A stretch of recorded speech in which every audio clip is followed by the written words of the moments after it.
Hi, I'm Pav. And I'm Neil.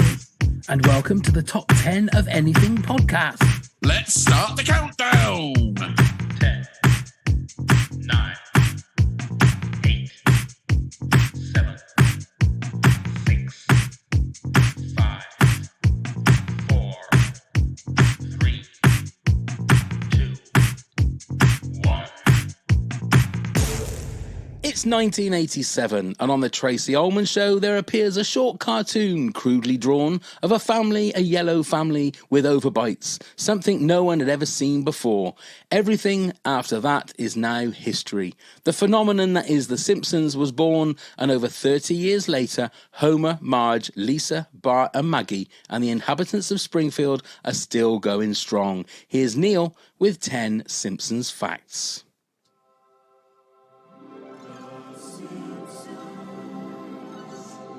Thank you very much. So the characters on The Simpsons are all based on and named after the creator Matt Groening's family. So you could say the show is a real-life cartoon.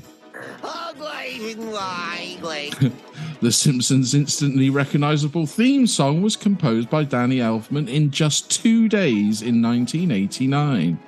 Hi, everybody. Creating an episode of The Simpsons takes a team of animators and writers around 6 months of hard work. The couch gag at the beginning of each episode is a technique used by the writers to make the show longer or shorter. In 1998, Time magazine named Bart Simpson one of the most influential people of the century. Excellent. The Simpsons holds the record for the longest-running primetime animated TV series. It also holds the record for the most guest stars featured in a television series. That's a lot of famous voices there. That's nice work, boys. In the first 26 seasons of The Simpsons, Homer has said the most, accounting for 21% of the show's 1.3 million words, proving that he's just not the bumbling dad, but also quite the talker. Idly hope. Homer and Krusty were originally going to be the same person. Somebody please think of the children! And Elizabeth Taylor is the voice of Maggie Simpson. Maggie Simpson. There's a crossover. My shorts. And Fox owns the rights to The Simpsons until 2082. I'm a big Maggie Smith fan. Can I tell you, I wanted to slide her name in there. That's all it was. Maggie Smith. Okay. Well, ladies and gentlemen, welcome to the Top 10 of Anything podcast. And this is Top 10 Simpsons episodes. And there's only one person that could have joined us. It's Doug Simpson. Hey. Hello, guys. How are you? Hello, Doug. Welcome. I mean, look, we go back to our WTAF This Country days, don't we, Doug? Oh, yeah. It's been well, we were in lockdown last time. I think I saw you on a screen. So, yeah. Two and a bit years. So, yeah. Indeed. It's crazy how Getting the time's band back flown. together. Indeed. Yeah, Well, the that's last time we saw you in person was at the last live show when I think you were absolutely arseholed, weren't you? Oh, I yeah. can remember. Well, I mean, that was the problem. I'd been to the village where This Country is filmed, went to the pub where Curtin gets bollocked, and I wanted to reenact something. And then obviously I had to get a bus to Cirencester. So, yeah, I don't know. I didn't think it was that obvious, but maybe not. Looked like you were just enjoying yourself. I think it was, yeah. I think you was just enjoying yourself and the rosy red cheeks. It was just, it was a sight to behold. It was lovely. I mean, it was a great night. It was a great night. It was. Indeed, It was a great Indeed night. it was. So, guys, how hard did you find putting your top 10 together? We'll start with you, Doug. I think I sort of made peace with my choice about 10 minutes ago. Yeah. So I've got my final choice, and most of them have been in my mind from the beginning. I've got an honourable list of another sort of 10 episodes that I've just written down to give me peace of mind, knowing that at least they were up there for consideration. And I think as we go through, you'll probably maybe come up with, you'll maybe say some of the ones that I've thought of before and I haven't made it. And I kind of hope you do, because then we can still talk about them. Yes. Because there's so many things that I've noticed in the ones that didn't make it in that I really want to speak about.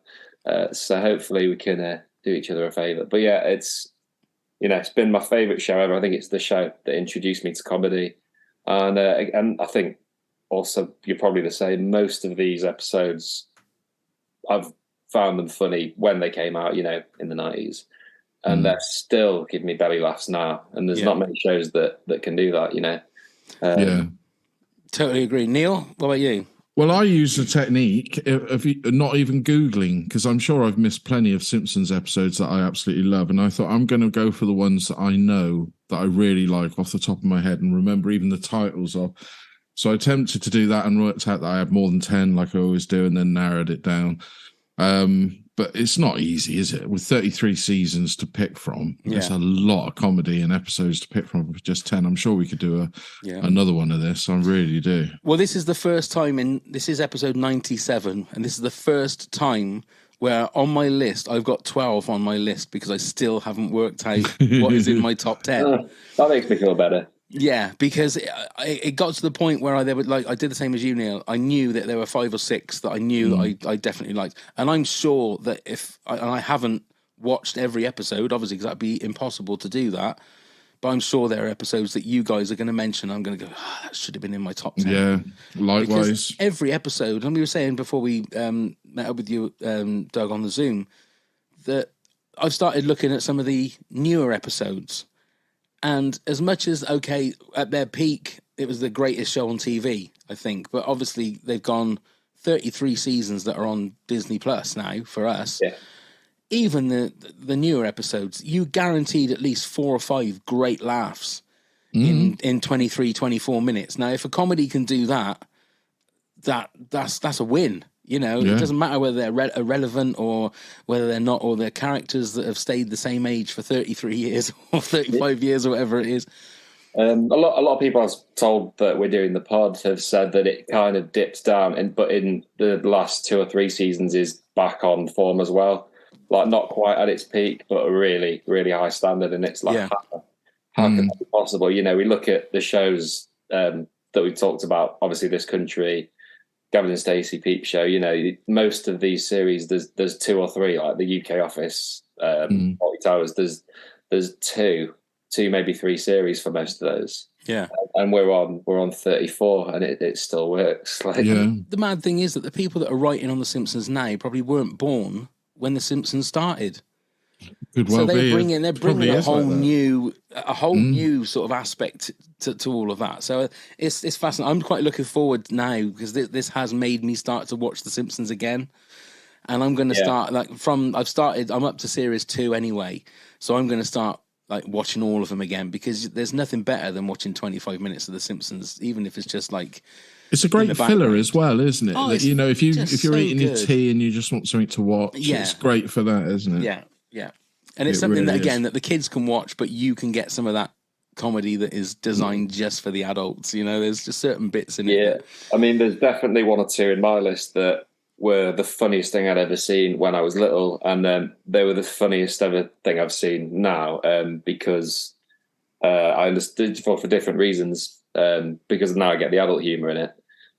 Obviously, we'll talk about it later, but they parody some, many classic films that I hadn't seen. I hadn't seen The Shining when I was 9. I wasn't allowed for whatever reason. So spoiler alert. Shall we? The Shining. The Shining. Sorry, don't want to get sued. No, that's right. I've also got a little thing. I've got a little thing here that I've got my Wheel of Fortune here with character names from The Simpsons. All right. Every so often, I'm going to press that, and we've got to do the impersonation of that person. Okay. Oh. Just see who can do the best one for whatever we've got. So I've got a few of those. We'll do. Please tell me you haven't put a poo in there. I don't want to be any. No, that's all right. No, I haven't put a poo in there. No, don't worry about that. That's all right. Don't worry about that. Right then, Doug, kick us off with your number 10. Okay, so number 10. This is my favourite Christmas episode. Series 11, episode 9, Grift of the Magi. So, very briefly sum up the plot. Springfield Elementary gets closed down. It then gets reopened, but little do they know it's been reopened by an organisation that makes children's toys, and they're using the kids for market research and nothing else.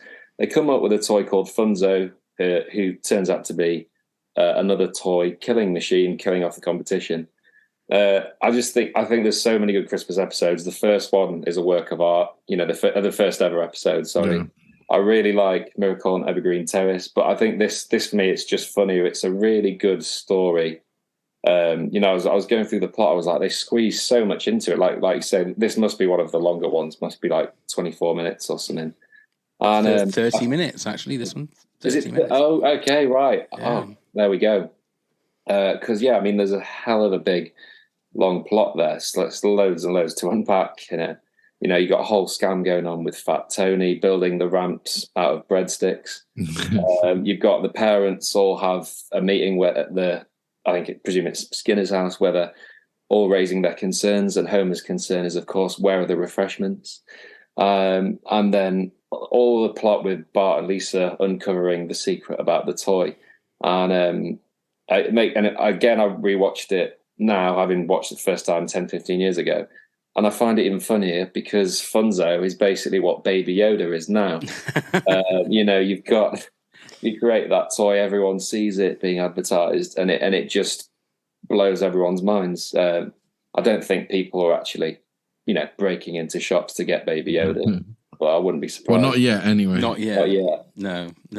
Not yet. That's the one thing that The Simpsons is renowned for, is like predicting the future, isn't it? There's so many memes where they had something 20 years ago that happened. I mean, Donald Trump going down the stairs in his red tie and stuff like that. So, yeah, I mean, I probably would have seen this one, but I can't remember this one. So it's one I'm going to definitely have to look back on. Yeah, but I'll get there because season 11. It'll just another couple of years. It'll take a while, but I'll get there.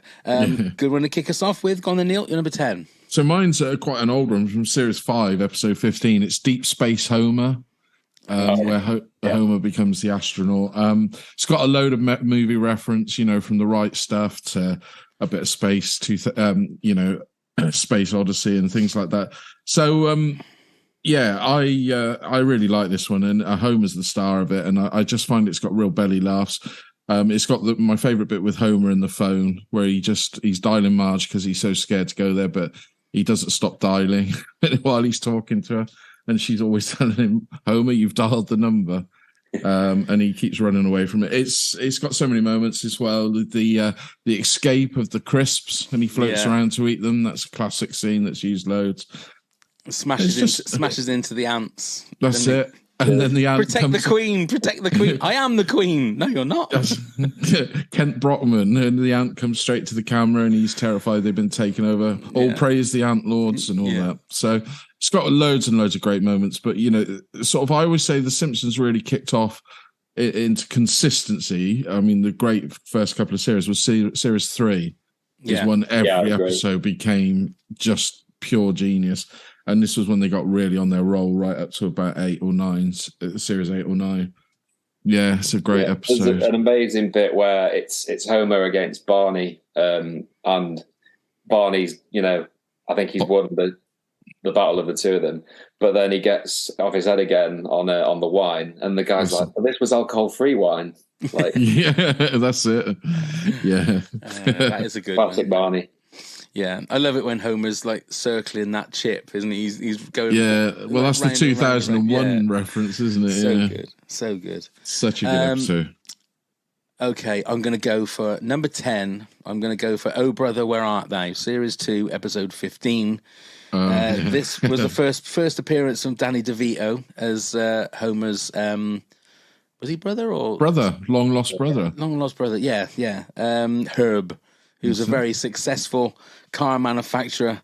I love the start where it's another McBain episode, movie or whatever it is. Meeting adjourned. I love all those kind of little movement moments that McBain has.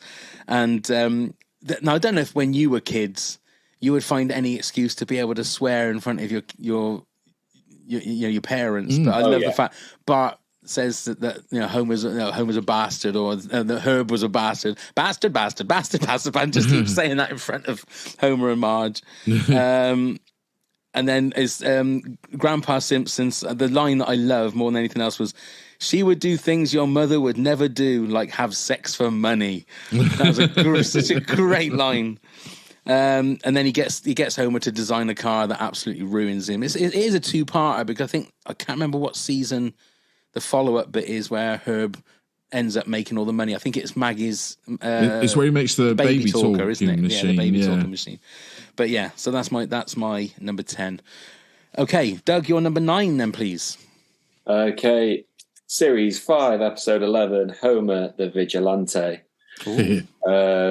I think this one is as good as example any for, showing the absolute worst of the people living in the town of Springfield. Okay, I mean, they all get robbed, which is sad and frustrating, and Homer sort of launches his campaign to try and help get Lisa's saxophone back.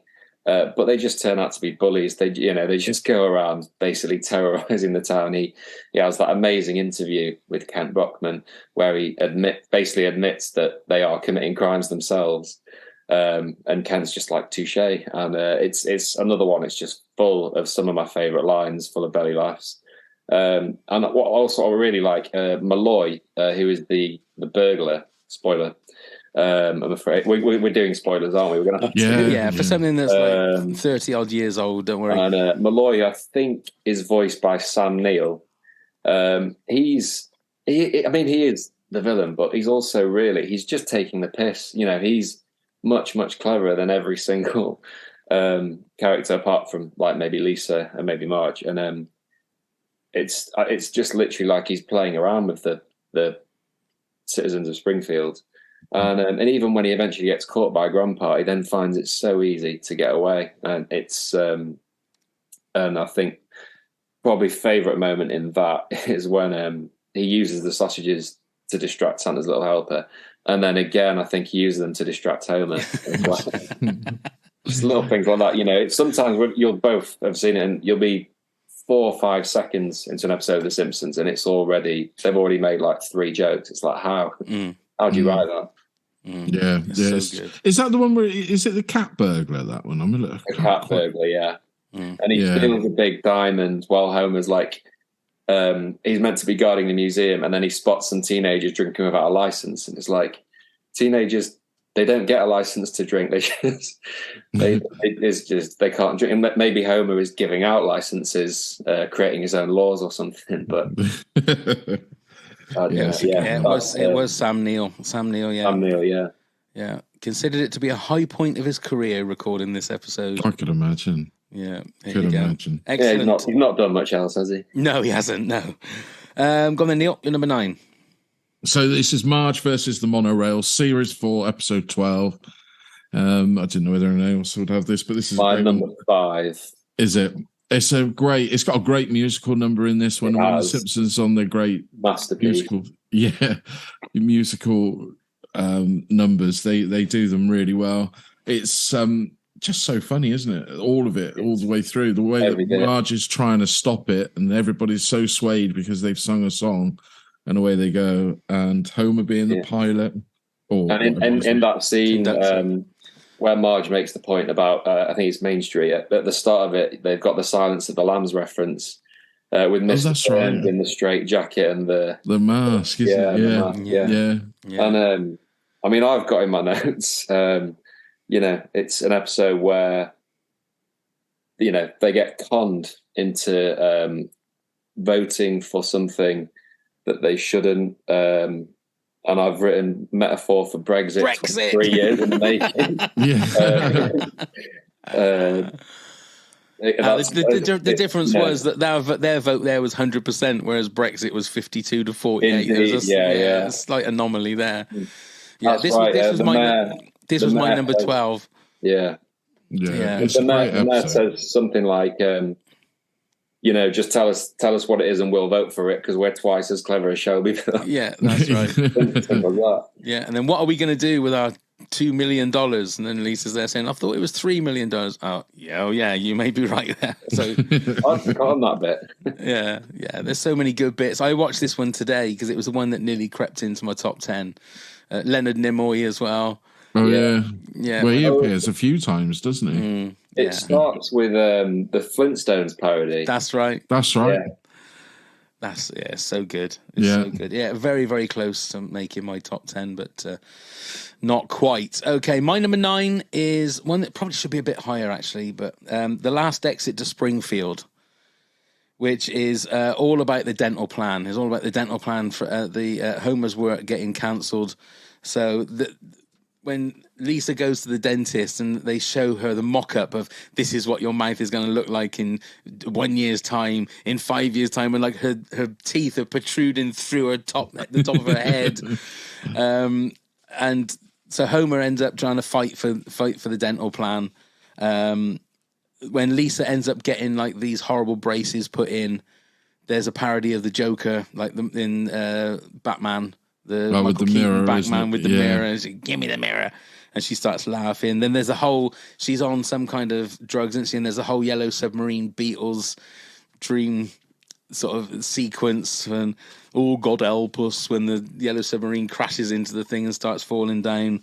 What else we got? Oh, I don't go in for that backdoor shenanigans. Is something that Homer says because he's trying to negotiate with Mr. Burns, and Mr. Burns is saying things, you scratch my back and I'll scratch yours, and he's going, oh my God, is he coming on to me? And I love that moment. And it's that I say that to people. I'll say I'm not going in for any of that backdoor shenanigans. And it was only when I watched it I realized, oh my God, that's where I got it from. That's where I borrowed that saying from. So, the 1,000 monkeys. That's right. He's got Mr. Burns has got 1,000 monkeys. It was the best of times. It was the blurst of times. Wait, where is that from? What series is it? That is series 4, episode 17. So it was another one of the early ones, but such a good one. I'm surprised it's not on anyone else's top 10. I'd forgotten about it, to be honest. I need to go back. Yeah, because obviously the first one of the night where I've been like, oh crap, what am I doing? Where was that? So I did double check because I thought, hang on, but yeah. Obviously, Mr. Burns is where I got the famous "ahoy hoy" from. Ahoy hoy, indeed, because that's what he says on at the monorail. That's it. When he comes into the thing, ahoy hoy, yeah, that's where I got it from. Oh dear, always made me laugh. Classic stuff. Go on then, Doug. You're number 8. Okay, right, second. On the rail away. Number 8. So my number 8 is Dog of Death, Series 3, Episode 19. This is the one where Springfield gets obsessed with the idea of winning the lottery. They don't. Well, Kent Brockman ends up winning it, and Homer can't believe that he hasn't. But they've got a bigger problem because Santa's little helper is really poorly. He has a twisted stomach. Oh yeah, and has an expensive operation to fix it. And then the family sort of fall out with him. And I've read a few reviews of this where people, for that reason, they really don't like it. They can't believe that the family falls out with the dog.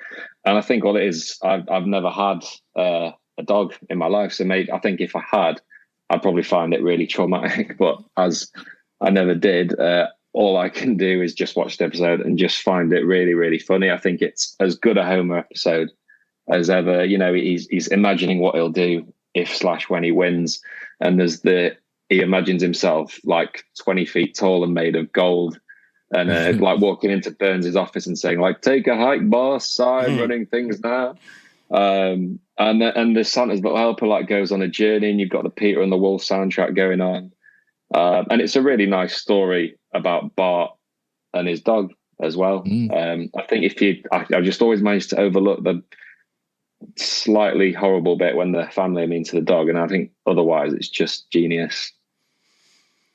I was looking at on IMDb. It's got that scene where they do the pastiche of Clockwork Orange as well, with the drops in its eyes. That's looking right. at the dog abuse. Yeah, that's one thing I love about The Simpsons is the fact that they always tap into like pop culture stuff that you know. So like you said about The Shining and stuff. There's always little bits in there. There'll be slight little bits that you recognise from something else. I'm going to need to rewatch that one as well, because I'm going to say that about every episode. I don't know why I'm even saying that. Well, you're on a course, aren't you? You're on a course of Simpsons. Yes, it's going to be intravenously fed, I think. Go on then, Neil, you're number 8. So this is Trash of the Titans, Series 9, Episode 22, when Homer, this has got Steve Martin in actually, when Homer decides that he's going to take over from the local councillor and organise the trash when he keeps missing it. It's got featuring U2 in it, who were doing a concert where Homer gate crashes it. It's also got a couple of the famous lines of where a fork gets thrown over in the end credits and Mr. Burns calls wankers, which I always love that. where they get away with it. Oh, they actually do cut it on when they show it at 6 o'clock on Channel 4, but it's on Disney Plus that he still calls them wankers. I hadn't noticed on Disney Plus. I have to watch that again. Yeah, no, it's still there. It's because obviously the U2 do it, and I think it's Larry the drummer calls, or Adam calls the Edge a wanker, and then Mr. Burns. Oh yeah. In the plane, they're playing around, and the fork comes over, and he just says wankers, which always really makes me laugh. Now you've mentioned it, I think I watched that episode as a kid and thought it was okay to say wankers, and my mum told me otherwise. So there we are. Well, it's not a swear word really in America, is it? No. It's not really recognised as so. But obviously, in the good old Blighty, it's a fun one. And they do a parody of Candyman from Willy Wonka, but it's Garbage Man. Is it that? That's it. That's the one. Yeah. When he's campaigning to become the new leader of the council, and obviously he just spends all the budget on rubbish. And Bono telling everybody to listen. This man's talking about our rubbish. It was the 200th episode as well. Was it? It was. And dedicated to Paul McCartney's wife, Linda McCartney, who passed away due to breast cancer. I didn't realise. I've forgotten that bit. Yeah. No, it's nice. You know, that's going to be my 21. That's number 21 for me. It's not. Oh, right. It's not. Yeah. It's. I just forgot to write it down. I do love it, though. Yeah. Yeah. But Steve Martin's very straight in it, isn't he? He plays his character very straight, obviously. Oh, does he? I'm going to have to... not the... Yeah. Yeah, I'll have to remind myself. Yeah, now that you've reminded me of all that, it's like, it's shot all the way back up. What am I doing? Never mind. Fair enough, though. Okay, so that's, what was that, Series 9, Episode 22. Mine's going back to see Season 5 for my number 8, and it's Bart Gets Famous. So they go to a box factory for a school trip, I think. Yeah, not the box factory again. Yeah, the box factory, and Bart decides he's going to play hooky and just go to the studios that's just over the way, and ends up becoming Krusty's PA basically. And then he ends up getting on stage, and the whole scenery goes everywhere, and he goes, "I didn't do it," and becomes the "I didn't do it" kid, and becomes famous. To the point when he's all ready for his a show of his own kind of thing, says the line, and it's just flat and dead because his time is over, and he's finished, isn't he? Krusty finished, says, yeah. And Krusty basically just kicks him out of the studio. But I love the moment when they tell Homer that he's disappeared, that Bart's disappeared, and then his hat's on the top of a box. And he's going, "My boy's a box." Damn you! Takes the box home and tries to break the news to the rest of the family. So yeah, it's the "I didn't do it" thing, and then the fact that it's showing you that, I mean, it always reminds me of things like Little Britain, where Little Britain was just a show full of catchphrases, wasn't it? That's basically what it was, and it's amazing how catchphrases can catch on, and then can also become really old hat, really no pun intended when it comes to hats, but just as quick, people can love a really good catchphrase, but they can also think, "Oh God, I never want to hear that again." No. So it's they revisit that whole sort of idea. I can't remember what series it is. It's not that late. When Homer gets really good at bowling, I think it's like out of stress, he gets like 10 strikes or something. Oh yeah. And he goes through a phase of being really famous because of his bowling. And then he doesn't understand why no one's interested in that anymore. Like, he's and his family trying to tell him, that, people, they've appreciated you, but, they've moved on now, and he just doesn't get it. That's weird, because there's another episode isn't there an episode where he becomes the person that has a cannonball fired into his Yeah, go. that's right. And he goes around with the Smashing Pumpkins on tour to all these festivals. Yeah, and doesn't that in the end it gets to a point where he becomes like this massive star, and then all of a sudden people just aren't interested in him? No, he's a massive star, and he's got a big performance, and the doctor says to him, look, literally, if you take one more hit with the cannonball, you're going to die. Oh, right. And he still wants to do it, and then he's about to do it, and he sees Marge in the audience, and then thinks and stops. There you go. But with the bowling one, what you were talking about, it's got one of my favourite laughs of Homer. It's the way he shuffles up to take his actual, bowl, his little feet, the way they move. Honestly, I just can't stop laughing. But there we are. Good. You should see me trying to bowl. You're just the same. I'll come and watch if you do that little foot shuffle. He does. I went on a stag do recently, and we decided to go bowling, and it's put me off for life. It's not for me. Fair enough. Okay then, Doug, you're number 7, please. Right, number 7 is series 6, episode 4, Itchy and Scratchy Land.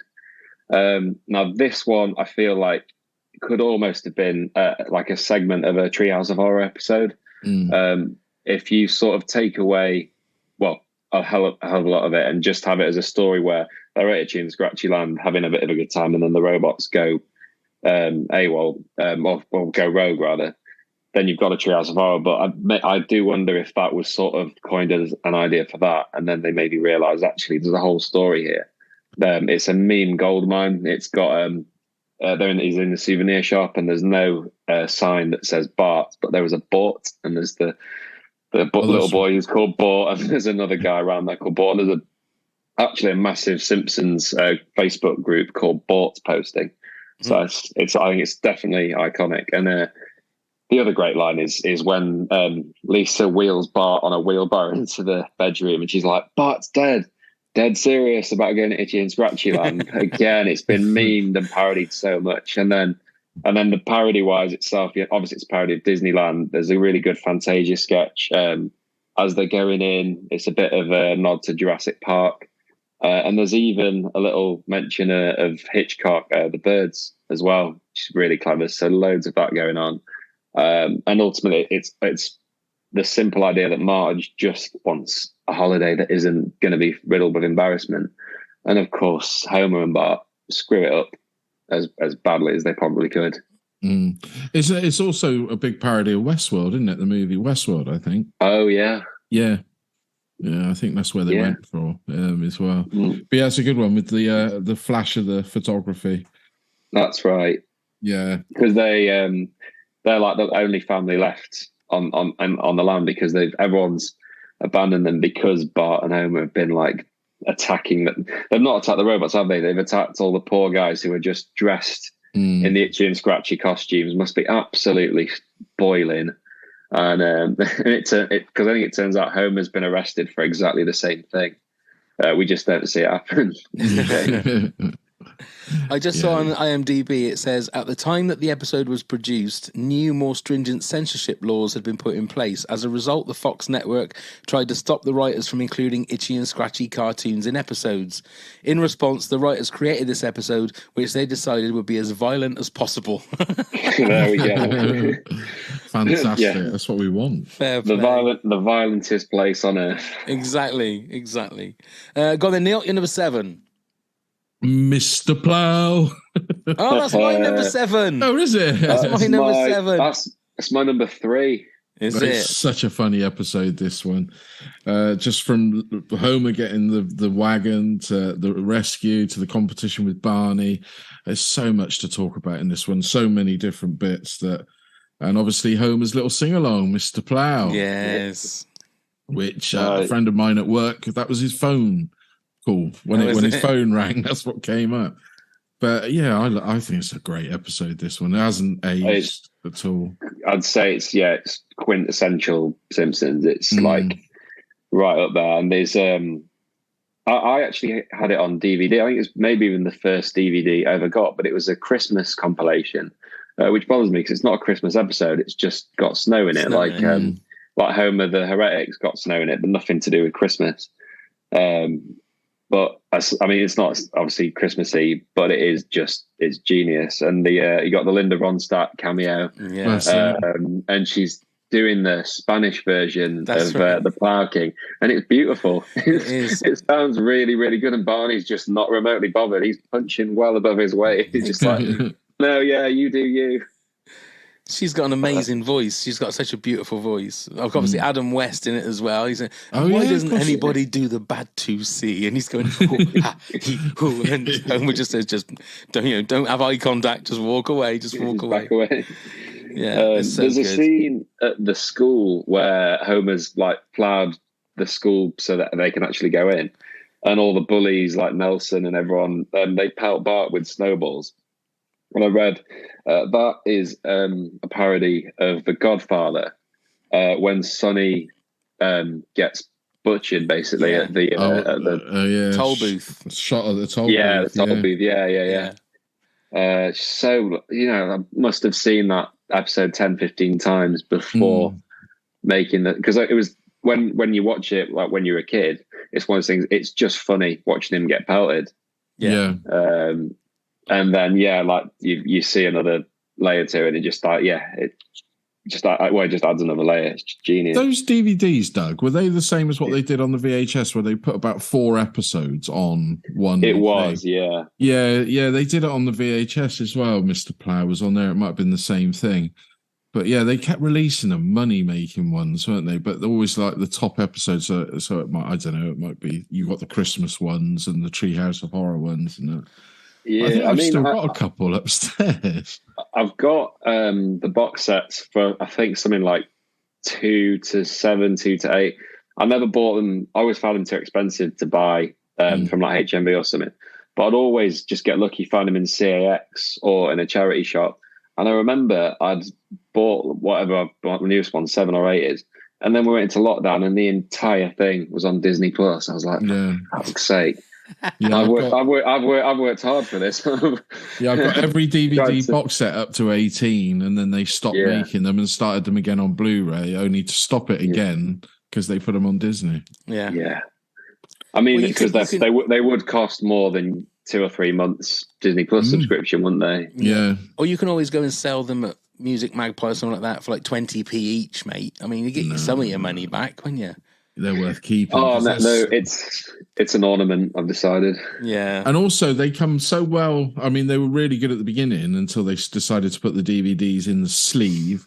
Yeah. Scratched the DVDs, but they came with booklets, artwork. I got the first 7 or 8 of those as well. And you've got to keep them because there's stuff in there that you probably never see the light of again, which is and loads of makings of and everything. So brilliant. Yeah, they're the kind of cases like they're almost sort of memorabilia, not just it's the plastic box that it comes in. Exactly. Yeah, no, they're here to stay. I've had this argument with my girlfriend many a time. But my shelf of DVDs isn't going anywhere. No. Nor should it. Nor should it. I'm with you.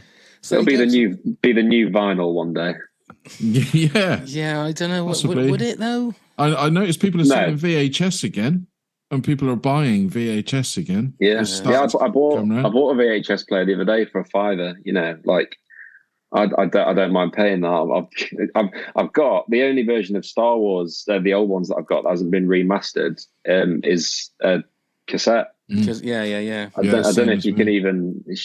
Well, you probably can get the originals, but I'm gonna stick with my VHS. Yeah. Lightly. I know I've got a box full of VHS that I just can't throw out because they're special editions. Porn, Neil. Because it's porn, isn't it? That's why. Well, no, I've upgraded now. I'm Big on the Jugs old 3. You're not going to get much for that on Music Magpie, are you? 40 and above. See, I just made a name up. You had that one because you know that there's one called 40 and above. Always remembered that one in the shop. Always remember because I always wanted to see whether they were as big as it looked. When you mean 40 and above, do you mean that's the age or that's the size of the boots? I don't know because every time they always going back to people that don't remember the glam rags and everything, the naughty rags. They always stack them so you could only just see the lady, couldn't you? They were never on full. I don't know. I never used to look at those videos. So I don't know. Of course you did. I bet you got your mates to go and buy you one. That's what you used to do. I used to go and buy go and rent another video and one of those and put that one underneath the video that I'd rent. So you would never know. That's what I would do. Yeah. No, it's Anyway. just taking a turn. Yeah, the Simpsons porn. Yes, I'm sure you can see. I'm sure you can see things I'm like that. sure But we're you not. can. Let's not go down that route. Doug, you're number 6, please. Oh yeah, sorry, we all We're had, doing a podcast, mate. Yeah, I know. Just say we all had Mr. Plough, didn't we? Yeah, we did. Yeah. That was my I number forgot that you had 7 it as well. Yeah. No, of course we all did. It's a masterpiece. Right, number 6. Yes. Am I on number 6? You Excellent. are number 6. Yeah. Series 7. That's why I got confused. Series 7, episode 4. Bart sells his soul. I had 2 episodes in mind where I think in the same season where Bart makes a poor decision, and it's theme of the episode. So it was between this and Marge Be Not Proud, the one where Bart gets caught shoplifting. I went for this one because, as well as that whole brilliant storyline, it's got the Uncle Moe's storyline running alongside it. I think the story of Bart selling his soul to Millhouse is a prick, isn't he? You know, it's a pretty dark one. It just gets worse and worse. You know, like when Marge gives him a cuddle, he doesn't feel anything. He doesn't find itchy and scratchy funny. And the worst, when he goes to the Quickie Mart and the automatic door doesn't work because he doesn't have a soul. And when all through my life, whenever I've gone to somewhere with an automatic door, I worry that it's not going to open and that I won't. I'll realise then that I don't have a soul, especially on trains, because there is actually a button that you have to press. I'm like, fine, it's not automatic. Oh, I do have a soul. Jolly good. But alongside it, I think I was just going to quickly ask: is that the episode where he buys the dinosaur, or he's got the dinosaur and wets it up, and he thinks it's going to be massive, and it just dribbles? That's right. That's the one. And it just yeah. When he imagines it like gobbling Lisa up. Yeah. And then Lisa ultimately comes to his rescue. And the whole Uncle Moe's thing on the side is just so funny. When he gets like an industrial fat fryer and he's like, you could deep fry buffalo in 40 seconds. Homer's like, 40 seconds, I want it now. Just like little bits like and working hospitality as well myself. Mo says a line about how, you know, people don't drink like they used to. And I'm finding that at the moment, post-COVID, people are looking after themselves better. It's terrible. What's going on? So, yeah, those two alongside, it's a pretty perfect episode for me. Yeah, that's a good one. That is a good one. I'm gonna have to. I'm not gonna say it again. I'm gonna have to. You say it. You say it. I can, because I'm gonna do it anyway. But I don't know what I'm gonna do for the Patreon video playlist. I'm gonna have to see if there are clips, because I can't put the whole episodes. I'm sure the whole episodes aren't gonna be up on YouTube. There might be some of them. Some of them might be, but I'll try and put as much clips of each episode that we mention up on the video playlist. Neil, you're number 6, please. So it's The Last Temptation of Homer. This is the one with this series 5, episode 9. It's the one with Michelle Pfeiffer and joins the nuclear plant and works alongside Homer. And Homer does everything but starts to find himself attracted to her. And then they get sent both together off to a hotel to do an expo. And that's where he gets really questioned on his loyalty to Marge, where so much so he hears the vacuum cleaner going down the hall that sounds exactly like Marge. It's a really sweet episode. You know, it shows Homer's love for Marge as well, but it's also bloody funny in places. And it's also I think it's the one where Bart becomes the nerd as well.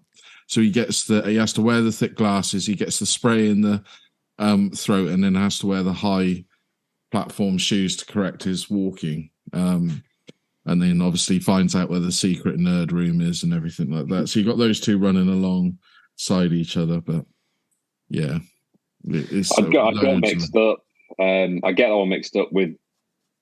Now I know it's Colonel Homer, where he is Lurleen. Lurleen. Yeah. No, yeah, get those confused. But yeah, the Last Temptation is great. He feels so bad for Marge. Yes. So is it that episode, or is it Colonel Homer, where Homer says, "No, we're going to have sex now"? That's that one. That's where he gets Last really Temptation upset. of Homer. Yeah, she asks him what's wrong. We're going to have sex. Yeah. Yeah, it's just funny. And Michelle Pfeiffer voices that so well. Yeah, absolutely. Which is funny you should say, Doug, because my number 6 is Colonel Homer. There we go. There you go. Series 3, episode 20, where Homer becomes basically Colonel Tom Parker, but it all stems from Marge having a go at him in the cinema and making him feel like stupid. So he when he gets home, he throws everybody out of the car. It's on the drive home is great because Bart draws like a pair of eyes and a nose on the back of his the back of his head, and is taking the piss out of him that way. But Marge has a go at him, so he decides to go off, and then he sees Lurleen singing in a bar. Beverly D'Angelo from Vacation movies is the one that did the voice, and he becomes her manager, and she buys him a suit, and obviously Marge gets very irate and very jealous.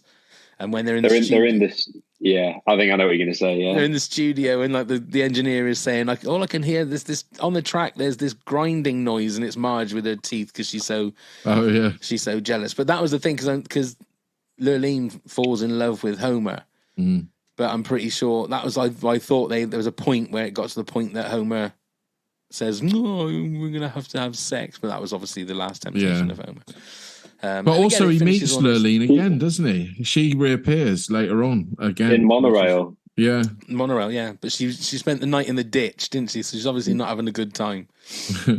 But yeah, she sings. It is dead funny when she sings a song that's basically saying "bunk with me tonight," and Homer's like, yeah, and even after she's finished, she's still sort of saying, "There was a hidden message." Homer's like, "What? Don't."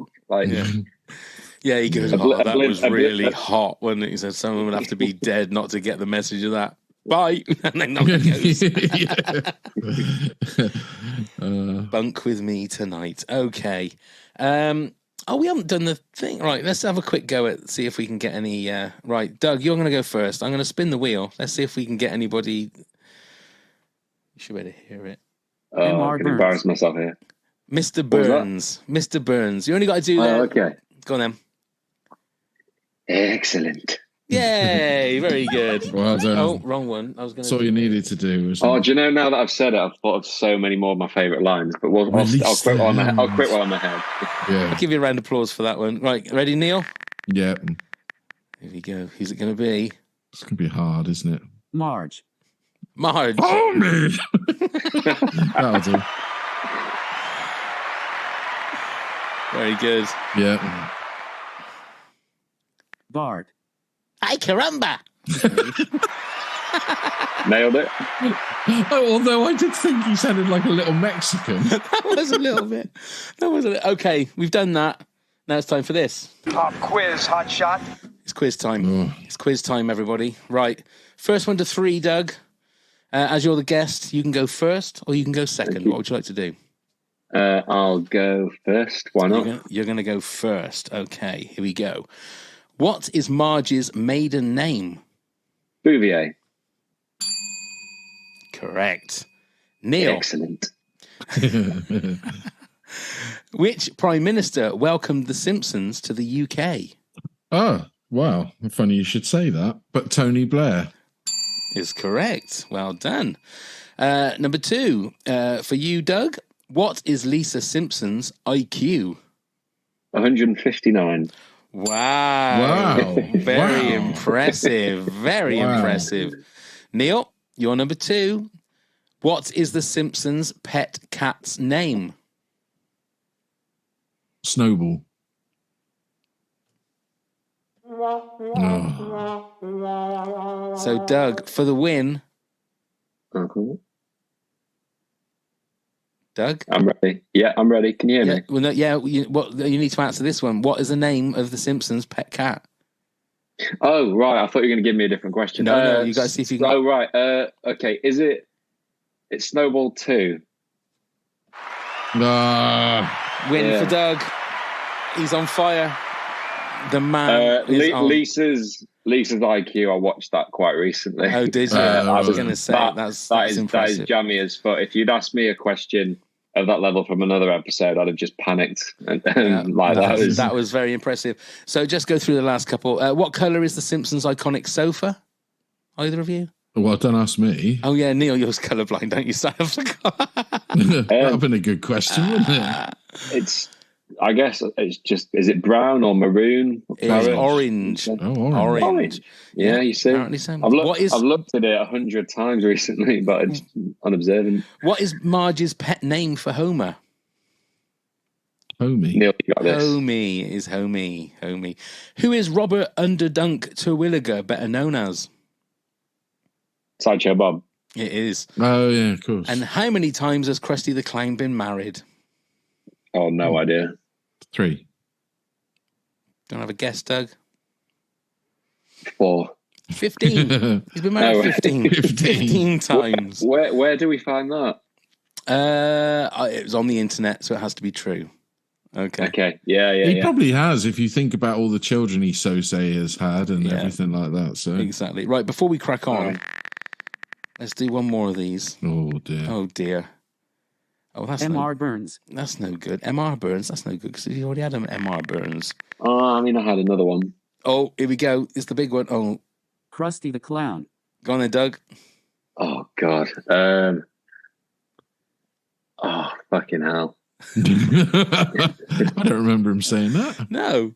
We'll be okay. We'll be with you in a minute, kids. This could be our ticket out of here, Mel. There we go. Hey. Very good. Very good. Marge.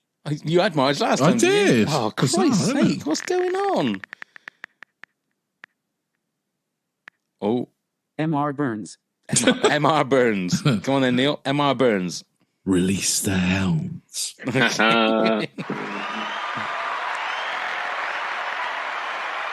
I got? Grandpa Simpson. Oh, yeah. That's I don't know. What's the line that you said? That dog's got my teeth. I can't do it. Oh bollocks. Let's get on with the quiz. I failed terribly with that. It has reminded me, the episode I mentioned earlier, Dog of Death, there's an amazing line when Mr. Burns, he's in, like, I don't know what he's doing. He's just lying in a glass tank, like Boba Fett. And he's just lying there relaxing. And Smithers is like, there's a sweet little boy at the door. Release the hounds. Oh, dear. Okay, so at number 5, Doug, you said Marge versus the monorail. So, Neil, what's your number 5? Well, funny you should say who's the Prime Minister of England when they did that episode. It's the Regina Monologues, the one where they go to England and meet Tony Blair and have their escapades all round London and see things. There's a lot seen in there. It's Sir Ian McKellen's in it, isn't he? I believe. What series was that? No way. That was series 15, episode 4.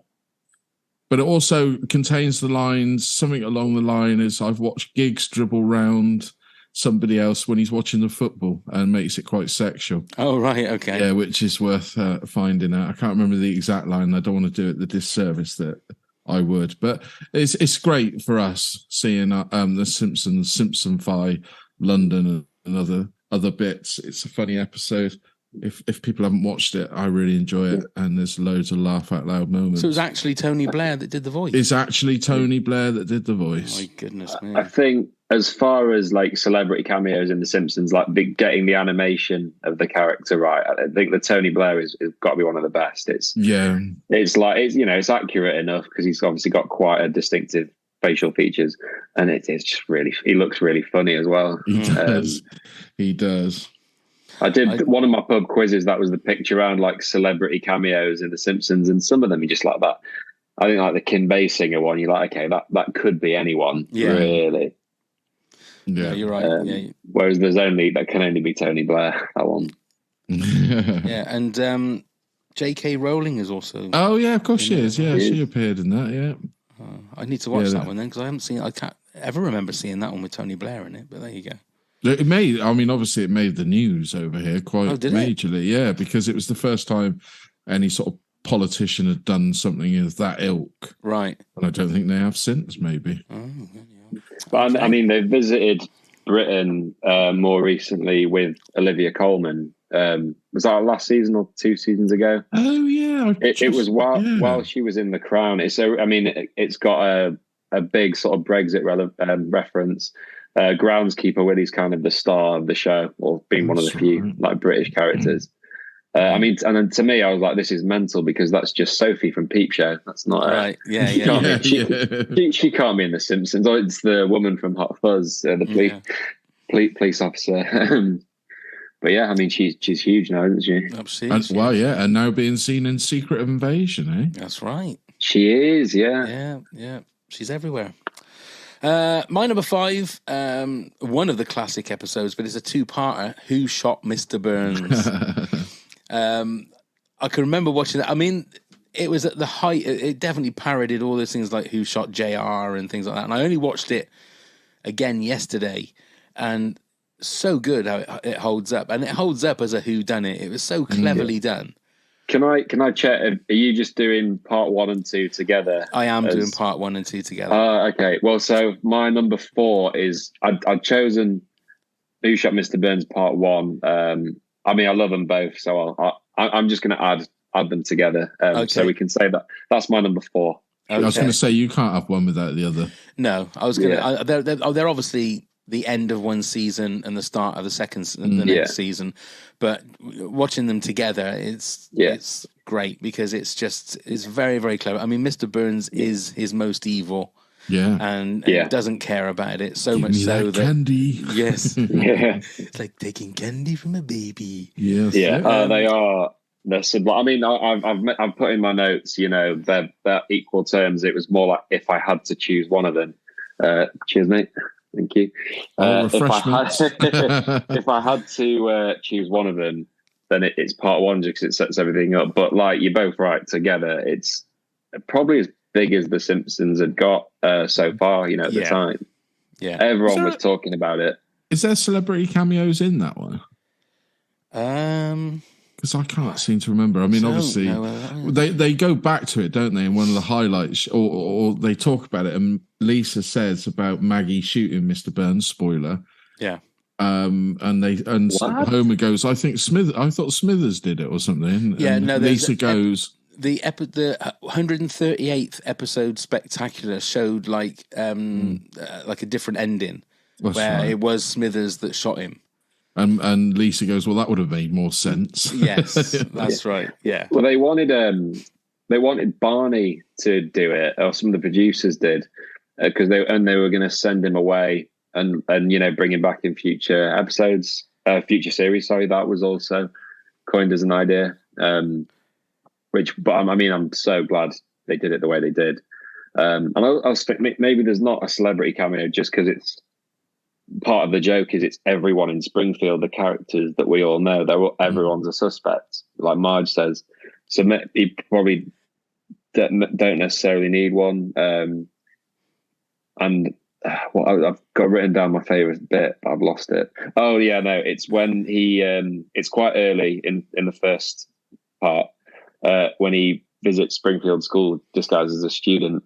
Yeah. And Skinner's like, I don't have an intercom or a secretary. No. But he comes in dressed as Jimbo, and his opening line is, "Ahoy there, Dean." Just, best burn. Tito Puente was the cameo. Oh, yeah. Oh, and that song that he produces is a banger as well. Yeah. The burns. That's it. That's right. And you can see Chief Wiggum, and they're like nodding their heads. Yeah. Yeah, very good. Right, Neil, you're number 4. Okay, we talked about everybody appearing. 22 short films about Springfield, Series 7, Episode 21. Now, this is a clever trope. It's obviously based on a film. I think it's called 33 Stories about Carlo or something. I can't remember. But it's parodied from Pulp Fiction. It's got parodies of everything in this one, where everybody's story overlaps. So each main character gets a 5-minute little segment, and it overlaps into the next one. So you got Bart and Milhouse on their adventures and so on. I mean, there's too many to mention, but it all streams so seamlessly. It almost feels like a different episode to The Simpsons. It's a little bit on the formula of the way they've written it and that, but it's still got the amazing laughs and everything. And do you two remember this one? I do remember. I do. Yeah. And you mentioned Pulp Fiction. I think is there a scene in like an old school American diner, like a bit like the beginning? Well, it's got the car as well, and the scene with the car where he runs over Butch, doesn't he, when he sees him? I can't remember which character it is now off the top of my head. I'll have to watch it again. And is there the kidnap scene? There's a kidnap scene where Kirk Van Houten walks in. That's right. And sees them and he shouldn't. Is it that? Because it's like I say, there's so much going on. Yeah, there's so much going on. I believe that is the episode. It's definitely got the car crash one, when he runs somebody over. Yeah. And bits like that. But yeah, it just involves pretty much all of the Simpsons characters, which is always great to see. And I always say it's something they missed on the movie.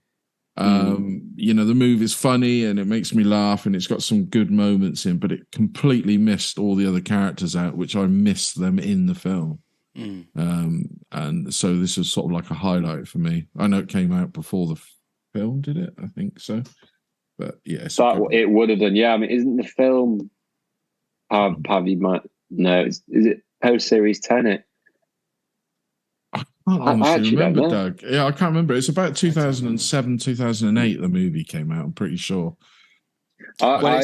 It says on IMDb that the episode was based on Pulp Fiction, is what they're saying it was. But that's because I think there was a couple of the strands of storyline were definitely sort of lifted. Oh yeah, they do. They link straight into one another, Yeah, and it's a clever episode. How long does it go on for? Because it does feel like a longer episode in that one as well. I think that one is 30 minutes. I think. Yeah, because they bring 22 minutes. Is that all? Yeah. But it brings everybody in, which is so good to see. You get to see them all pretty much. Yeah, it's just that's sensational writing, isn't it? It's 22 stories in 22 minutes. Presumably, it was one of the shorter versions of the opening credits. Then I would imagine so. Got to be, yeah. Unless that was one of the stories. I mean, you mentioned it's there. I mean, I do love the film. I even thought, can I justify putting the film as an episode? But I didn't because it's its own thing. But I mean, yeah, seeing that in the cinema was just unreal. Yeah, we've spoke about it many times. That they were brave with it, which is good. Yeah. I'm intrigued to see because apparently they've been commissioned to do a second movie now, haven't they? Well, so why so soon? Yeah. But yeah. I mean, that's as long as it goes to the cinema, not just straight onto Disney Plus. They're making a Chicken Run too, but it's not going to be in the cinema. And there's so much shite in the cinema that makes it there, but not the sequel to Chicken Run. I'm fuming. Get very angry about this, guys. No Mel Gibson though in this one, is it? Who's doing the voice this time? I don't remember who's replaced him. I know, but Julie Swallow, I don't know that's how you say her name, but she's been replaced by Thandie Newton. Yeah. And she was told that she sounded too old. And I was thinking, well, for crying out loud, if she's too old to do Ginger, then how would Julie Kavanagh and Dan Caster and so on? Jane Horrocks is back, isn't she? She's back for that one. Yeah, I find it very strange. Because if they recast Babs, people just wouldn't go. Yes, I think Imelda Staunton is back as Bunty as well. I would hope. I think they've had to recast Fowler because that actor's passed away since. Yeah. Who's doing it instead of Mel Gibson? I'll have to have a look. Oh dear, that does worry you, doesn't it? Disney need to stop this. They do need to stop this. I mean, that new Full Monty series. I haven't watched it, but I've spoken to people that have, who were fans of the movie, and said, "Don't bother going there. They've changed all the ethos of what the Full Monty was about." Zachary Levi. Okay, yeah. Zachary Levi, who was what's his name? Shazam, yeah. He's playing Rocky. Okay. There you go. Okay. My number 4. I have actually already mentioned this episode on a previous. I can't remember which top 10 it was. But it's And Maggie Makes 3, season 6, episode 30. Yeah. Where Homer just has his final paycheck and he's out of debt. He's got no worries. He goes and plays Mr. Burns' head like a bongo and quits his job and goes and works in a bowling alley. then has a night of passion with Marge, and that's where Maggie comes along and ruins his life, basically. But when they ask where all the pictures are, they're at work because it's what's the motivational plaque? Is it something like? Is it like remember you're here? Yeah, forever? don't forget you're here forever. Don't forget you're here forever. Yeah. And so he puts the pictures in a certain way that it says "Do it for her," and I think that's beautiful, absolutely beautiful. I think it might have been the greatest TV episodes I think we ever did. Something like that. I think it might have been. So in that theory, it should be my number one, but it's not. So I've ballsed all that up. But anyway, that's basically what the episode is, and it's so sweet and it's so funny, and the way that he just totally like. Sort of beats Mr. Burns up is just so funny, and he keeps like hitting his bald head. I think he said, "I was so angry that I just was frozen with rage that I couldn't do anything about it." Yeah, he's still sort of almost in denial because the news has been leaked that Marge is pregnant again, and he's just people are sort of trying to tell him. I think maybe like Chief Wiggum and Apu like sort of say congratulations, he thinks they're talking about him being good at bowling. Is it like? That's right. Yeah, and again, it's another one where he's just so oblivious, and it's just it hurts my ribs. Yeah, they give him a lovely like jacket, like bowling jacket to say thank you for his hard work, and as he goes back to the nuclear power station, the acid rain just melts it off his shoulders. That's right. When he has to go back and beg for his job, he's not allowed to go through the door. He's got to go through this little cubby hole that he has to go on his hands and knees to beg Mr. Burns back for his job. Oh, so sad, but it's such a sweet episode at the end. It's like a lot of the Simpsons episodes; they always come round in the end to being that he's a sweet family man and they love each other and they'll do anything for each other, which is sort of the point, I suppose. Okay, Doug, Mr. Plow was your number 3. So, Neil, what's your number 3? Flaming Moe's. Series 3, episode 10. It's an absolute banger, this one. Homer obviously divulges his secret drink that he concocted with cough syrup and called it a Flaming Homer. Moe steals it and becomes an instant success. I believe it's got, is it Aerosmith in it, isn't it? It's Aerosmith, yeah. That's it, who appear. And obviously, Moe cuts Homer right out of it, and Homer becomes almost like the Phantom of the Opera in there. And it all goes tits up. But it's hilarious. The whole episode is hilarious, and I don't know what else to say about it, really, that it is a born classic. I've only just thought about it now, having talked about Mr. Plow earlier. There's, probably a few episodes where Homer really does get done over by all his friends. From the bar, Moe is awful. In this episode, Barney is awful to him in Mr. Plow. And it does sort of go full circle when he does the big reveal that the ingredient's cough syrup, and he's acting like a supervillain. He's got this crazy laugh. He's turning into a bit of a maniac. Well, he's up in the rafters of the roof, isn't he? That's it, yeah. With the cloak. That's why I said like Phantom of the Opera. It was just so funny. But yeah.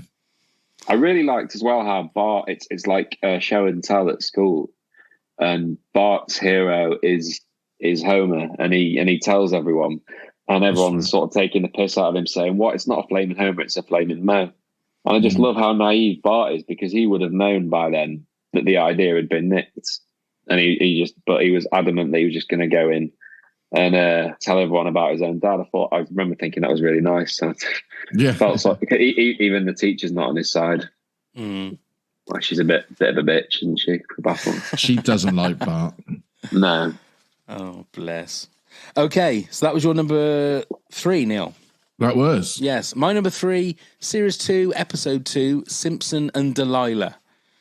This is the Demoxenil episode where Homer manages to get some amazing hair treatment oil for $1,000 that he claims off of his company or work insurance. Excuse me, and wakes up with a wonderful head. If only it was true, I'd pay $1,000 for that. A wonderful head of hair, which makes him this go-getting executive, where he gets given the key to the executive toilet, gets this personal assistant called Carl, played by Harvey Firestein. What a voice that man has. Oh, my God. I was watching that episode with headphones on, and I was getting shivers down my spine whenever he was talking. It was so good. But it's not I noticed that Series 2, Episode 2 is not quite the Homer voice that we know and love. It's still not quite... Was it still Series 1 Homer voice? Yeah, it was still so a little, not quite the full Walter Matthau kind of voice. But as an episode, it is just so funny. And the fact that that Bart decides that he wants to try and take the last little bit of Demoxenil and like put it over his chin so that he's going to look older to all of his mates, and drops it on the floor, and then all of a sudden Homer's losing all his hair, and there's a really, really good visual, isn't there, of the hair just like having all disappeared and it's on the floor. You know what's coming. He's got one little puddle left, and he's just trying to dip his head into the last little puddle because he hasn't got $1,000 left. And then ends up just going back to his old ways. But another one with a really sweet end to it. But I feel Homer's pain when it comes to that. I really do. Okay, then, Doug, you're number 2. My number 2, sort of spoiled the plot at the very top of the episode, is Series 6, Episode 6, Treehouse of Horror, number 5. It's my favourite Treehouse of Horror. Not by miles, but it's definitely is my number 1. I think we probably should get away with doing an episode where we list the top 10 Treehouse of Horror segments. So not episode, but obviously that's like split into 3. I think all 3 of these are perfect. So the shinning, where to even start is so funny. I remember the sketch where he goes crazy in front of Marge when I was little. That was hilarious. Then years later watched The Shining, and then seeing like the scene in the bar with Mo and the scene in the snow and everything. It's just so clever. It's my favorite parody. And then I won't talk too much about each one because it's a 3-parter. Then you've got Time and Punishment. Is that the one with the toaster, is it? With his hands trapped in a toaster, and he accidentally turns it into a time machine. And there's a cameo of Sherman and Peabody, which leads into the inevitable Kang and Kodo's cameo. There's also a cameo from James Earl Jones. Maggie turns into James Earl Jones, but I mean, why not? Of course. And of course, again, Homer loves to eat sausages. He's escaping the world that's run by Ned Flanders, and he's being chased by the dogs. No, Ned has released the hounds, should we say, and he finds these wieners, but instead of throwing them to the dogs, he eats them, and they give him the quick energy to get away from them. And then, so the first 2 segments are really, really Homer heavy, but then the last one, it's told from Bart and Lisa's point of view. It's the nightmare cafeteria where the teachers eating the kids, basically, because detention's overcrowded prison, as it were. Millhouse gets his comeuppance. I mentioned it sort of. I think Millhouse is a bellend, so that's good. And then Uta disappears, which is a running joke in later episodes, you might remember. And then just to top it off, they do that dance at the end where they turn inside out, and just from that's right. The first minute to the last, it's so funny. And yeah, it wasn't always going to be this high up my list, but I think you might have found the same thing. I rewatched it's the ones that I've rewatched more recently, that are definitely top end. What number was it? Treehouse again? It's the 5th one. So there's one every series apart from the first series. Wasn't it? The first ever one was Series 2. I think maybe like Episode 2 or Episode 3, quite early. That could. It's Treehouse of Horror V. In future, we could do the top 10 Treehouse of Horror stories, couldn't we? Without a doubt, because there are so many good ones. Yeah, around Halloween. Yeah, that's a great idea. Great idea. We'll pencil you in, Doug. We'll pencil you in. I'm trying to pretend, sit here, smugly on the camera like I haven't been thinking about that the entire time. I've been planning this podcast. Excellent. Okay, then, Neil, you're number 2. So it's another movie parody. It's Cape Fear, Series 5, Episode 2. Sideshow Bob hunts down Bart. Die, Bart, die. And it's all... D. And it's Sideshow Bob, but it also has probably one of the funniest things, which they brought back even recently, is the rakes on the floor, which I think is one of the funniest moments ever in The Simpsons, because they weren't shy about coming away from it. You know, they let it just keep going and playing that joke, just constantly. It's hilarious. But also, you've got Homer, who's the prick in the cinema, rather than Sideshow Bob from the Cape Fear bit. He's the one laughing obnoxiously. But yeah, it's a great parody and hilarious. Apparently, they recorded Kelsey Grammer doing the rape thing. I really can't do justice to the sound that he makes, but just the once, and then they just kept looping it. Like, it's just so perfect, isn't it? And it is, and the length. I just love the length of it because it just keeps going. It sort of it stops being funny and then starts being funny again. It just, honestly, I could watch that moment over and over. It's one of those moments. Very, very. I actually read a bit that bit that you just said about, Doug, and they were saying that. I mean, obviously, comedy is that rule of 3, isn't it? That you have to do it 3 times. But I think it was the producer said that they wanted it to go on so long that it was funny, then it was not funny anymore, and then because it was going on so long, it became even funnier. Yeah.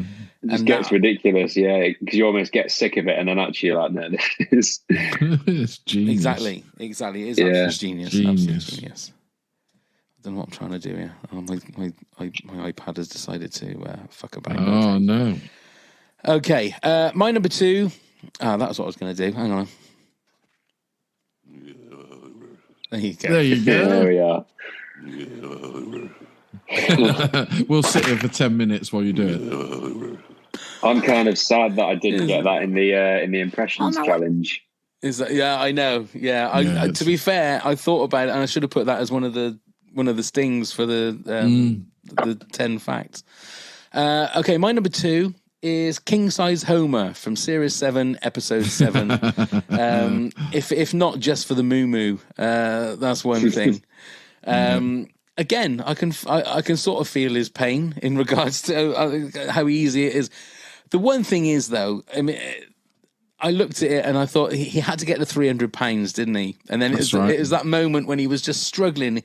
And I think, wasn't it, he had some Play-Doh or something? There's the Play-Doh, but he also had his belly hanging on. And there's the fact that he just got to 300 and then Bart went, Dad, your belly's hanging on the towel rack. And all of a sudden he was 315. And there's the fact that right at the end, like I think, isn't it, Mr. Burns is sort of trying to put him through some kind of way to lose weight. I'll just get you the surgery. Woohoo! And the indignation of when he's not allowed in the cinema. Yeah. Oh, dear. Again, I can feel his pain. Did either of you ever play Simpsons Hit and Run? A long time ago. Yeah, because, I mean, I played it sort of when it came out, but then when we knew we were going into lockdown, the first time I bought a GameCube on eBay for like 30 quid or something, and bought Simpsons Hit and Run for 35 quid. It just shows kind of how much people value and respect the game, that it costs more than the bloody, console. And I think, if I remember rightly, one of the characters you can unlock is King Size Homer. Oh, is it? Right. I think because I think it's like you can get the Quickie Mart, and like they've all got the different outfits. You've got Bartman, you've got Lisa in like a jazz musical things, and I'm pretty sure you can unlock Homer in his big dress. That's a great thing. Brilliant. I mean that game. Like, I wanted to give that game a shout out because it's just phenomenal. It's so been good. A long time ago since I had to go on that. Yeah. But it's also he's the hero, isn't he? At the end of that, he saves the nuclear meltdown. He does because of his size. When he's being spoken to and presented the award, you keep hearing his little giggle. Because they're spraying him, aren't they, from inside? That's right. Oh, my God. Okay, before we release our reveal our number ones, before we release the hounds, Doug, give us your rundown from 10 to 2, please. Neil will do the same, and then I'll do the same. Oakley dokley do. Nice. Nice. In 10th place, Grift of the Magi, a pronunciation I needed to Google. 9th, Home of the Vigilante. 8th, Dog of Death. 7th, Itchy and Scratchy Land. 6th, Bart Sells His Soul. 5th, Marge versus the Monorail. Fourth, Who Shot Mr. Burns? I'm upgrading this to part 1 and part 2. That's fair enough. Pad. Third, I Missed the Plow. Second, Treehouse of Horror 5. Wonderful. Neil? So I've got Deep Space Homer, Series 5, Episode 15. Number 9, Marge versus the Monorail, Series 4, Episode 12. Number 8, Trash of the Titans, Series 9, Episode 22. Number 7, Mr. Plow, Series 4, Episode 9. Number 6, The Last Temptation of Homer, Series 5, Episode 9. Number 5, The Regina Monologue, Series 15, Episode 4. Number 4, 22 Short Films About Springfield, Series 7, Episode 21.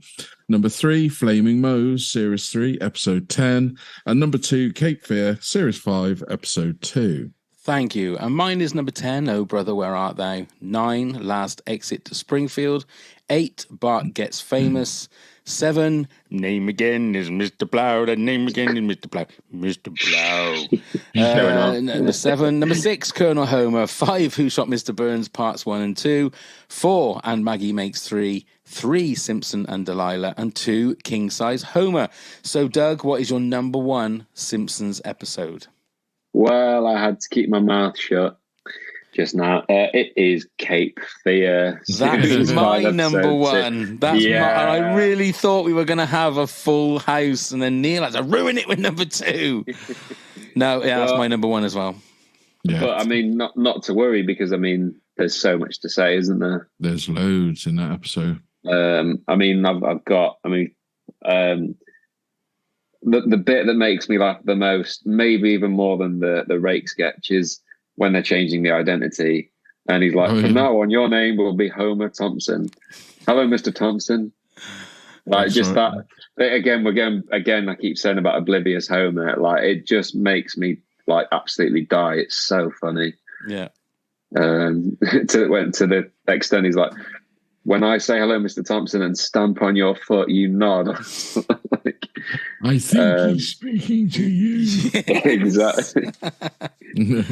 And I think Kelsey Grammer's just got a fantastic voice. Yeah. He does the whole like HMS Pinafore as well. And when he does that whole die Bart die, and it's the Bart thee. And then someone in the jury goes, well, someone who talks German can't be all that bad. So I think that's just so good. But the jury are well on his side, aren't they? Yeah, yeah. Like Selma says, like he tried to kill me on our honeymoon, and he's like, how many people are thinking of killing her right now? Yeah. That's right. But for me, number 1 is just that's it. That's all it's for. That would be number 1. Just all of that. You can have 22 minutes of just that, and I would find that. I'm sure on YouTube there must be just that for 20 But minutes. I also love the fact that when he has come back in later series, they put a rake in. Yes. Which makes me laugh. Yeah. It's always a callback to him and those rakes. Yeah, it's so good. But yeah, go on, Doug. Go on, yeah. No, go on. Well, just to throw in more cultural references, he stays in a Bates Motel. That's right. At Terror Lake's a Psycho reference. Flanders scares Bart with wearing his spiky glove things. The hedge it's the Nightmare on Elm Street. And even the Itchy and Scratchy episode that Bart doesn't find funny because he's, quite scared, is there's a Goldfinger reference as well. It's the laser from Goldfinger. Yes. But on top of that, you've got all the Cape Fear stuff, which again, when I first saw this, I'd never seen Cape Fear. But the bit like the Leave Town sketch, it just on its own, without any kind of film parody context, was still just incredibly funny, just the way they did it. And then again, another layer. I now understand. I was reading in the facts that actually in the original Cape Fear with Robert Mitchum, he stayed in the Bates Motel in the movie. Oh, did he? Oh, I didn't realise that. When he was beating some person up. I didn't realise that. So there you go. Because that's 62. That's the original. Possibly. And Psycho is 60. Yeah, wow. I just used it. It would have been on the Universal lot or something. Yeah. Yeah.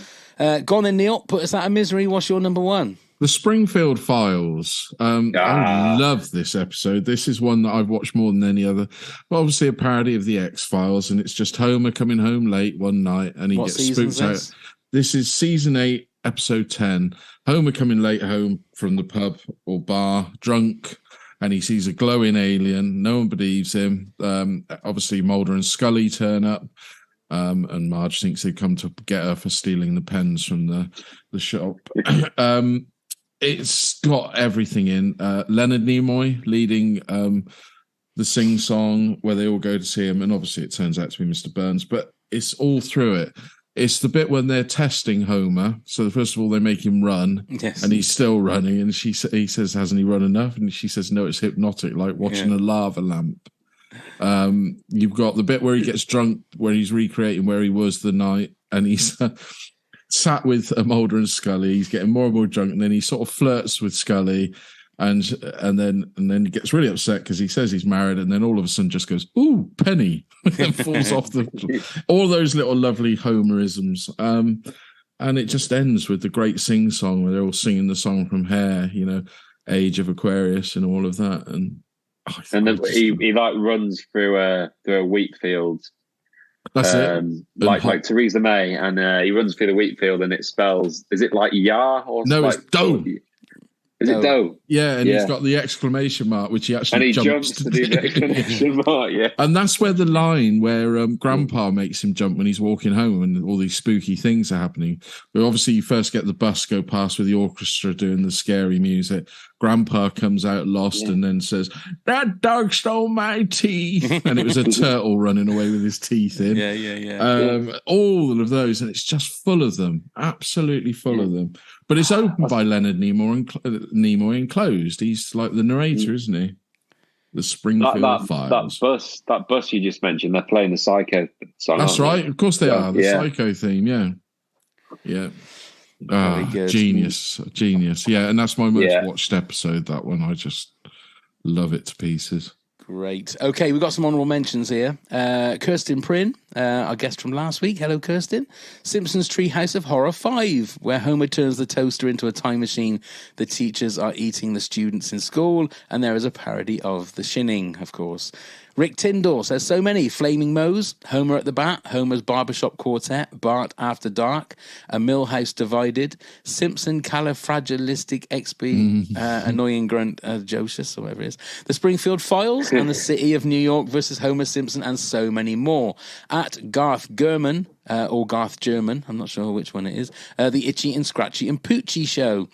It's just a perfect meta-commentary and has so many great quotable lines. I adore Tress MacNeille's delivery of "No, they only paid me to say it once, and then they doubled it up on the soundtrack. Cheap bastards."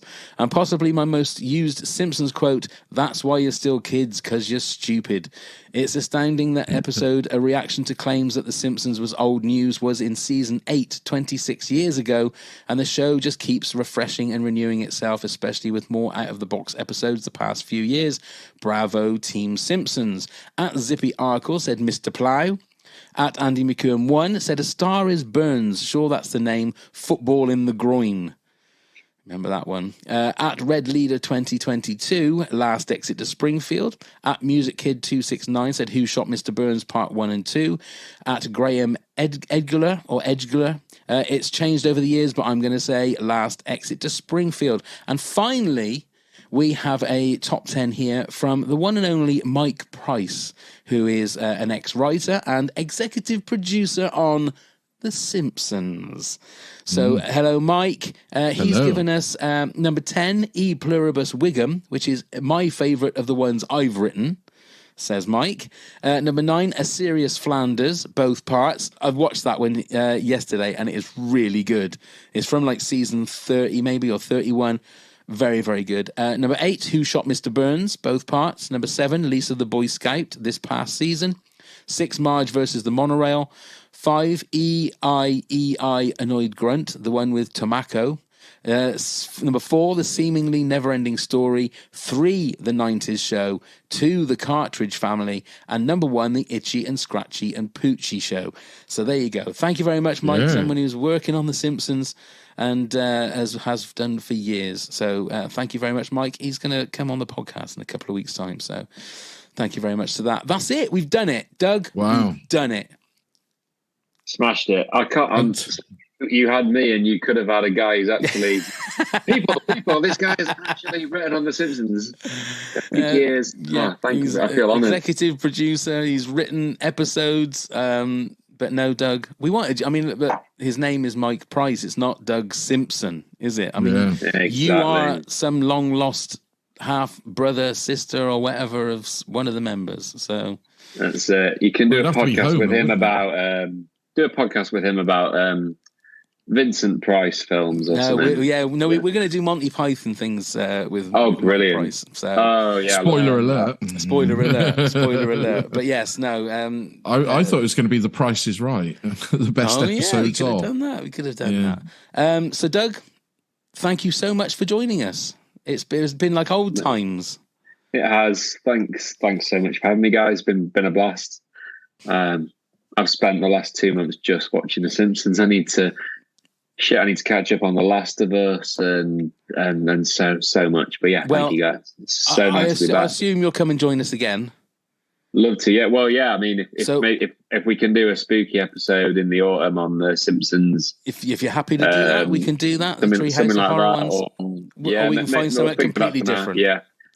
I think the disadvantage to do that is I've kind of already spoiled what my top 3 would be. That is true. Exactly. So I might go back to the drawing board, but definitely love to come back, and I'll keep listening. Well, we thank you very much for your support, as you are a top head. So thank you so much for your support, mate. Because as I've said last week, you genuinely keep our lights on. So thank you so much. And if anybody else out there wants to be a top head and wants to be a guest on a podcast just like Doug, Neil, tell them how they can do it and get in touch with us with all that gubbins. Of course you can be a top head like that. All you need to do is go to patreon.com/top10pods. There are all sorts of levels and rewards to get. And like we said, you can even be a guest like Doug here. So do please come join the fun. And we thank you so much to everybody that has done it. You can find us on all the social media at Top 10 Pods. Give us a click, give us a like, give us a follow. You can email us at top10pods@hotmail.com, where you can ask us anything you like. You can give us suggestions for top 10s. And then check out all the links via the link tree. You can find the link in the show notes. And please come subscribe, review, and leave a rating wherever you get your podcast from. Thank you. Perfectly done. Doug, once again, thank you so much, mate. Can't wait to have you back. Thanks so much, guys. Been brilliant. Lovely to see you. Excellent. Thank you very much, Neil. Thank you very much, Doug. It's been an absolute pleasure to see you. It's been far too long. And thank you very much, Pav. Thank you very much, everybody, for listening and watching. And let's go start the countdown.